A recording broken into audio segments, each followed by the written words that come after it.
Assalamualaikum warahmatullahi wabarakatuh. Apa kabar tak semua? Kembali bersama saya Dr. Anas Ahmad dalam IDEA Channel, Inspirasi Dr. Anas.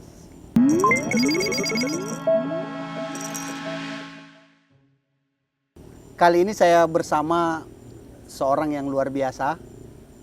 Beliau adalah Dr. Edward Pandu Wiriansa, spesialis paru ya.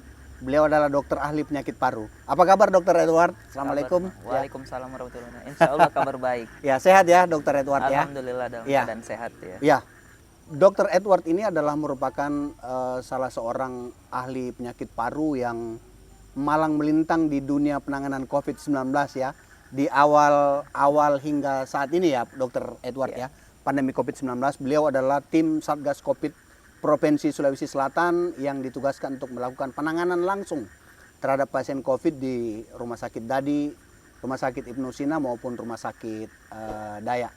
Dan beliau juga pernah terjun di daerah bencana ya Dokter Edward ya, di Mamuju, dan melakukan sebuah terobosan yang pertama di Indonesia ya Dokter Edward ya, melakukan penanganan pasien COVID di area bencana. Ya. Dokter Edward, apa masih ada COVID ya sekarang ini? Ya. Jadi pertanyaannya kalau dilihat COVID ada nggak ya? Sebagian besar masyarakat menganggap bahwa itu nggak ada. Iya. Itu nggak ada. Tetapi kita sebagai klinisi tentunya berdasarkan bukti-bukti ilmiah. Tapi sebelum saya menjawab atau ada atau tidak, pertama saya ingin menjelaskan bahwa struktur dari virus corona ini jadi virus yang bentuknya terbungkus oleh amplop. Terbungkus oleh amplop. Jadi dia mampu survive. Mampu survive. Jadi di luar ataupun di dalam ruangan.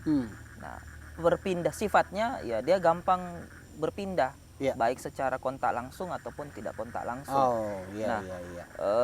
Ini yang menyebabkan virus SARS-CoV-2 atau COVID-19 ini bisa menyebar dari orang ke orang, kelompok ke kelompok, hingga negara ke negara. Jadi akhirnya tibalah di sini ya. Ya, akhirnya tibalah di Indonesia, kemudian di Sulawesi Selatan ya. Ya, jadi dengan gejala yang hampir semua sama di seluruh dunia. Ya, jadi virus ini akan sangat susah tereliminasi karena sifatnya tadi. Sifatnya yang susah dihancurkan oleh media biasa. Kemudian gampang menular. Nah, jadi kalau kita tidak melakukan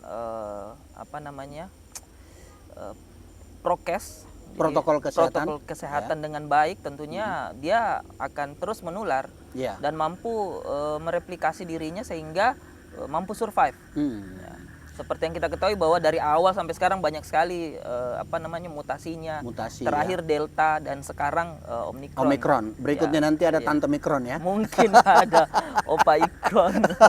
Ya, mungkin ada. Dan karena kemampuan dia untuk survive, namanya makhluk hidup pasti punya kemampuan untuk survive, bertahan hidup. Jadi ya kemampuan ini ya bisa berlangsung cukup lama. Cukup lama, Bahkan mungkin diprediksi tidak akan hilang. Jadi kalau ada masyarakat yang mengatakan bahwa tidak ada itu corona sekarang, berarti itu hoax ya? Hoax ya. Hoax ya. Banyak sekali. Saya ambil contoh di waktu kejadian bencana di Mamuju. Di situ lonjakan corona cukup tinggi ya, karena di bencana alam protap kesehatan tentunya tidak menjadi priority, bahkan kita lupa bahwa ada protap seperti itu. Nah, di sini tantangan Indonesia karena kita banyak mengalami bencana alam di mana-mana, kemudian pandemi juga lagi meningkatnya, dan berbaurlah antara relawan dengan korban yang prokesnya cukup rendah waktu itu. Di situ kita sulit membedakan mana pasien COVID dan yang bukan COVID ya.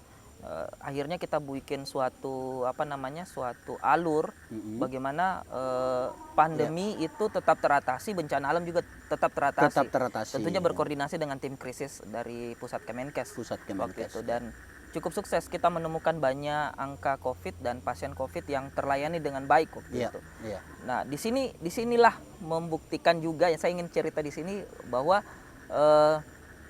meskipun dalam kondisi bencana, COVID tidak akan bilang Jangan kasihan dulu, tahu, jangan jangan dulu, dulu." nanti selesai pi. Iya. Tidak seperti itu. Jadi tetap dia akan datang menginfeksi ya, dengan berbagai gejalanya, ada Iya. tanpa gejala, gejala ringan, sedang, bahkan masuk ke critical ill atau gejala yang lebih berat. Luar biasa ya Dokter Edo ya. Nah Dokter Edo, seperti apa sih sebenarnya COVID menyerang manusia gitu? Ya,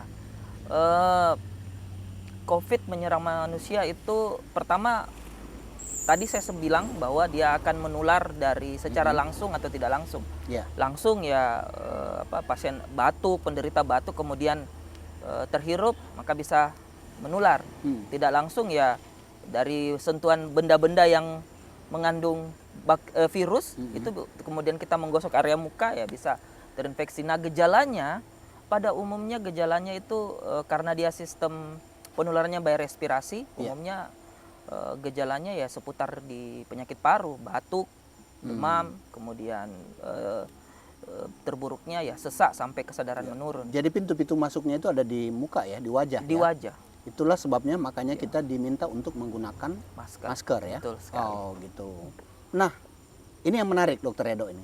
Tadi Dokter Edo menyampaikan bahwa titik masuknya itu ya ke paru-paru sampai menimbulkan batuk, flu dan lain-lain ya. Nah, bagaimana kita membedakan ya? Atau apa sih bedanya batuk flu biasa dengan batuk flu karena corona ini atau yang sekarang variannya adalah varian Omicron gitu? Iya. Ya, kalau secara secara umum kita melihat gejalanya itu mirip ya, hampir mirip. Sulit dibedakan. Sulit dibedakan. Sangat sulit dibedakan. Oleh karena itu pertama yang harus kita lihat dulu apakah perilaku manusianya ini. Itu yang pertama. Apakah prokesnya tidak baik? Oh iya. Dia belum pernah vaksin sama sekali. Iya. Nah, itu yang pertama. Terus yang kedua ya, apakah dia berada di red zone, zona merah ya? Zona merah atau mungkin bukan red zone. Nah, tapi dari segi gejala, nah ini yang menarik karena mirip. Ya. Cuman pada kasus flu biasa biasanya di batuk, pilek ya, meler, ya, cenderung demam tetapi tidak tinggi. Ya itu saja sih kalau batuk pilek. Yang jadi perhatian khusus untuk COVID-19 terutama Omicron ini adalah batuk pileknya biasa disertai dengan nyeri tenggorokan, tetapi bukan tonsilitis atau amandel. Jadi tenggorokan rasa seperti terbakar atau robek ya. Kemudian nyeri kepala hebat. Nyeri kepala hebat ya? Ya, jadi rasanya seperti kayak ditusuk ya. Pasien-pasien bilang kayak ditusuk. Ditusuk jadi dan tidak bisa ditahan, bahkan susah tidur. Nah, yang menjadi khas berikutnya adalah badan terasa remuk. Pada flu biasa enggak. Pada flu biasa kita tidak menemukan keluhan seperti itu. Nah, pada COVID-19 ya badan itu seperti kehilangan tulang-tulangnya. Jadi nyeri seluruh badan. Nyeri dan lemas. Ya, nggak bisa ngapa-ngapain. Nggak bisa ngapa-ngapain. Bahkan untuk berjalan itu kok rasanya susah. Jadi seperti itu sih perbedaannya. Dokter Edo, bisa enggak? Ya, kan sekarang ini kalau di mana-mana kalau kita berkumpul-kumpul dengan teman-teman tiba-tiba ada yang batuk kan kita spontan biasanya lompat ya. Wah, jangan-jangan Omicron ini. Nah, bisa enggak kita bedakan ketika mendengar seorang batuk, misalnya kita lagi di masjid atau di mana ada orang batuk, bisa enggak ketahuan oh ini batuknya batuk biasa atau batuk Omicron? Wah, ya kalau dari jenis batuk hampir semua sama ya. Batuk itu sebenarnya dibedakan antara batuk yang produktif dengan non produktif ya. Pada umumnya batuk Omicron itu ya non produktif, artinya tanpa dahak. Tetapi tidak berarti dia kering ya? Kering ya. Tetapi tidak menutup kemungkinan juga disertai dahak yang sulit keluar. Nah, pada flu sama, kondisinya juga sama. Di fase akutnya terasa kering, tapi nanti masuk fase beberapa hari, mungkin 5 sampai 7 hari baru dia terasa berdahak. Jadi memang sulit kita Sulit. bedakan. Kalau hanya mendengar Suara suara batuk batuknya. itu susah ya. Susah ya. Iya. Yang paling penting untuk memastikan dia Omikron atau bukan adalah pemeriksaan PCR. PCR ya.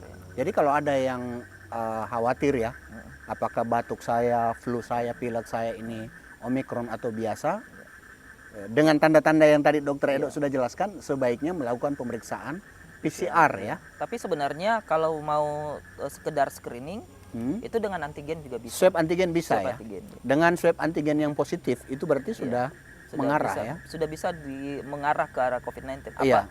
Apabila disertai dengan gejala. Gejala Iya. dan ada riwayat kontak. Ada gitu ya. riwayat kontak. Swab antigen positif itu sudah menegakkan diagnosis bahwa ini sudah pasti COVID ya. Nah, COVID-19. Cuma memang untuk gold standar pemeriksaannya kan saat PCR ini ya? PCR. PCR. Begitu ya. Ya. Jadi kalau masyarakat merasa memiliki gejala-gejala seperti yang disampaikan Dokter Edo tadi ya, ada batuk, terutama yang batuk kering, kemudian flu, nyeri menelan, kemudian sakit kepala hebat, disertai demam ya Dokter Edo ya, kemudian badan rasa remuk ya, Iya, betul. itu berarti gejala-gejala ke COVID ya. COVID ya. Iya. Berarti harus segera untuk melakukan pemeriksaan PCR ya. PCR. Bila perlu segera melakukan isolasi mandiri ya Dokter Betul. Edo ya. Cegah kontak dengan yang lain dan melakukan protokol kesehatan Protokol ya. kesehatan. Oke. Sebenarnya saya tambahkan lagi, sebenarnya anjuran sebelum pandemi jika orang kena ISPA atau flu Iya. itu sebenarnya harus isolasi. Oh, Ya, gitu jadi sudah ya. ada protokol kesehatan Meskipun dari belum dulu. PCR ya. Iya. Iya. Jadi memang sebelum ada COVID-19 himbauan seperti itu sudah ada. Cuman karena sifatnya tidak emergensi Iya. dan bukan pandemi, kebanyakan dari masyarakat kita mengabaikan itu. Gitu. Nah, Dokter Edo, apa yang harus dilakukan oleh masyarakat ketika benar-benar sudah terinfeksi COVID-19 gitu? Apalagi varian yang sekarang ini lagi banyak-banyaknya adalah Omikron gitu. Apa yang harus dilakukan? Ya. Pertama, apabila tanpa gejala atau misalnya gejalanya ringan, gejala ringan ini hanya batuk, kemudian nyeri tenggorok, demam, Iya. jadi tidak disertai dengan sesak, itu nggak apa-apa untuk isolasi mandiri. Iya. Nah, di dalam isolasi mandirinya ini ya memang harus ada pengawasan ketat, baik dari keluarga, Iya. tenaga kesehatan ataupun dari diri sendiri. Iya. Nah, ketika kita melakukan isolasi mandiri ini ada beberapa hal yang harus kita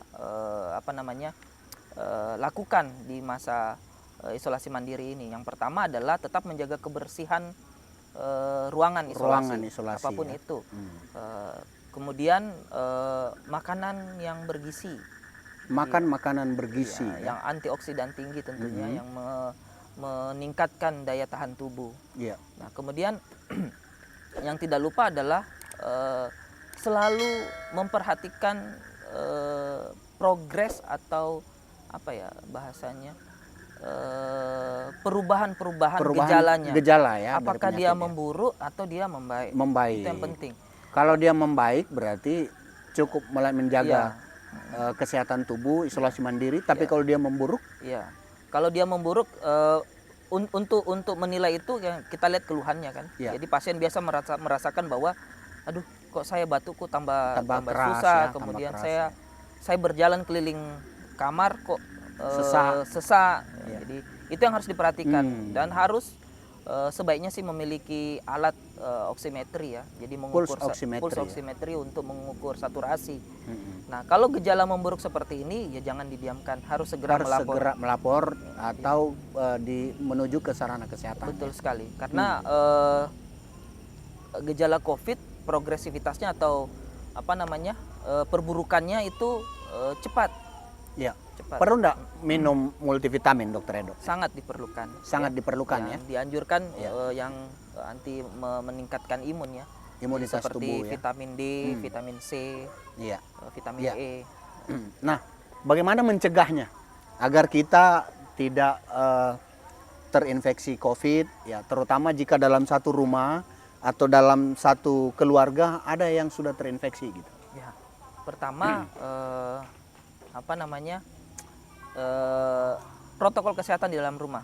Oh, protokol kesehatan dalam Ya, rumah ya. Jadi kalau ada keluarga yang terinfeksi, ya dia harus isolasi mandiri.